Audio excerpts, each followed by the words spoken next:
సోనియా గాంధీ, రాహుల్ గాంధీ, ప్రియాంక గాంధీ, మల్లికార్జున ఖార్గే నాయకత్వంలో రాహుల్ గాంధీ తెలంగాణ ప్రజలకు ఇచ్చిన మాట మేరకు బీసీ కులగణన, బీసీ రిజర్వేషన్లు మరియు ఎస్సీ వర్గీకరణకు అనుగుణంగా అసెంబ్లీలో బిల్ పాస్ అయినందున ముఖ్యమంత్రి రేవంత్ రెడ్డి, పీసీసీ అధ్యక్షుడు మహేష్ కుమార్ గౌడ్, ఉప ముఖ్యమంత్రి బట్టి విక్రమార్క, మంత్రివర్గ కమిటీ సభ్యులు ఉత్తమ్ కుమార్ రెడ్డి, పొన్నం ప్రభాకర్, శ్రీధర్ బాబు, దామోదర రాజనరసింహ, సీతక్క, కొండా సురేఖకు కృతజ్ఞతగా సంగారెడ్డి జిల్లా కాంగ్రెస్ ఆధ్వర్యంలో టీజీఐఐసీ చైర్మన్ నిర్మల జగ్గారెడ్డి సంగారెడ్డి కొత్త బస్టాండ్ వద్ద మిఠాయిలు పంచి బాణసంచా కాల్చి పెద్ద ఎత్తున సంబరాలు నిర్వహించారు.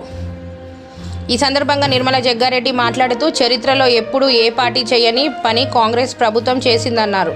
ఎస్సీ వర్గీకరణకు అసెంబ్లీలో తీర్మానం చేసి కాంగ్రెస్ చరిత్ర సృష్టించిందన్నారు.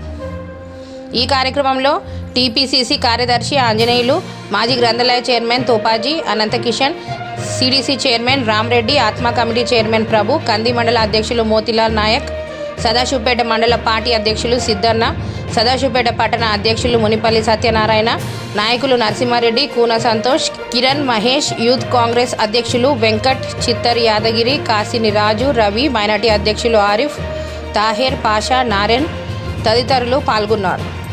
తెలంగాణ రాష్ట్రంలో నిన్న అసెంబ్లీలో మనం అందరం చూసినాం. ఎస్సీ వర్గీకరణ అలాగే బీసీ కుల గణన చేయడం జరిగింది. మరి ఇది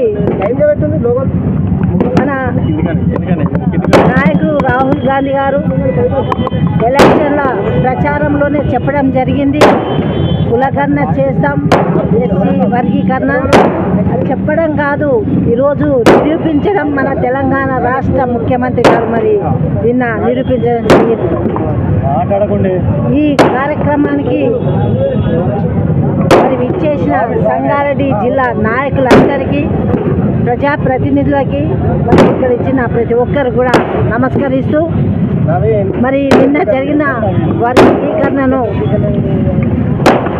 మరి నా పక్షాన, సంగారెడ్డి జిల్లా పక్షాన, రాష్ట్ర పక్షాన కూడా ముఖ్యమంత్రి గారికి కృతజ్ఞత తెలియజేసుకుంటున్నా.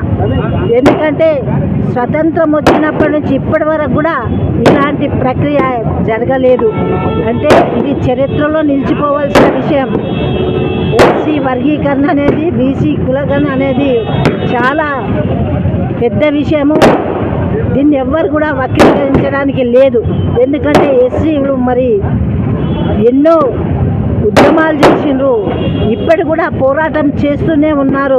అయినా మరి ఈరోజు తెలంగాణలో ఏ రాష్ట్రంలో జరగలేదు. మన భారతదేశంలో మొట్టమొదటిసారిగా తెలంగాణలో ఈ ప్రక్రియ చేయడం చాలా ఆనందకర విషయం. కాబట్టి ప్రజలందరికీ సౌలత్ కల్పించే విధంగా చేసిన చరిత్ర కాంగ్రెస్ పార్టీ, మన ముఖ్యమంత్రి రేవంత్ రెడ్డి గారిని చిరస్థాయిగా ఉండే విధంగా మనం గుర్తుంచుకోవాలి. మరి దీనివల్ల వచ్చే స్థానిక ఎలక్షన్లు కూడా అందరికీ కూడా మరి మంచి స్థానాలు కల్పించే అవకాశం దక్కింది. అందరు కూడా సంతోషంగా ఉండాలని తెలియజేసుకుంటూ, మరి ఇలాంటి ప్రక్రియను కూడా వక్రీకరించే వాళ్ళని తిరిగి కొట్టాలని కూడా ప్రజలను నేను కోరుకుంటున్నా. చేసే వాళ్ళకే నిందలు వేస్తున్నారు. వాళ్ళు 10 ఏళ్ళు చేసినా, వీళ్ళు 10 ఏళ్ళు చేసినా ఏది చేయలేదు తెలంగాణకి. మరి మన ప్రభుత్వం రాగానే మరి ఇంత పెద్ద కార్యక్రమాన్ని సుభిక్షంగా మరి అందజేసినందుకు మరొక్కసారి ముఖ్యమంత్రి గారికి, మంత్రి వర్యులకు, మరి దీనికి ఉన్న ప్రతి ఒక్కరికి కూడా, ఉత్తమ్ కుమార్ రెడ్డి కానీ, బట్టి గారు కానీ, మరి ప్రభాకర్, పొన్నం ప్రభాకర్ అందరికీ కూడా, సీతక్కకి అందరికి కూడా కృతజ్ఞతలు చేస్తూ సెలవు తీసుకుంటాం.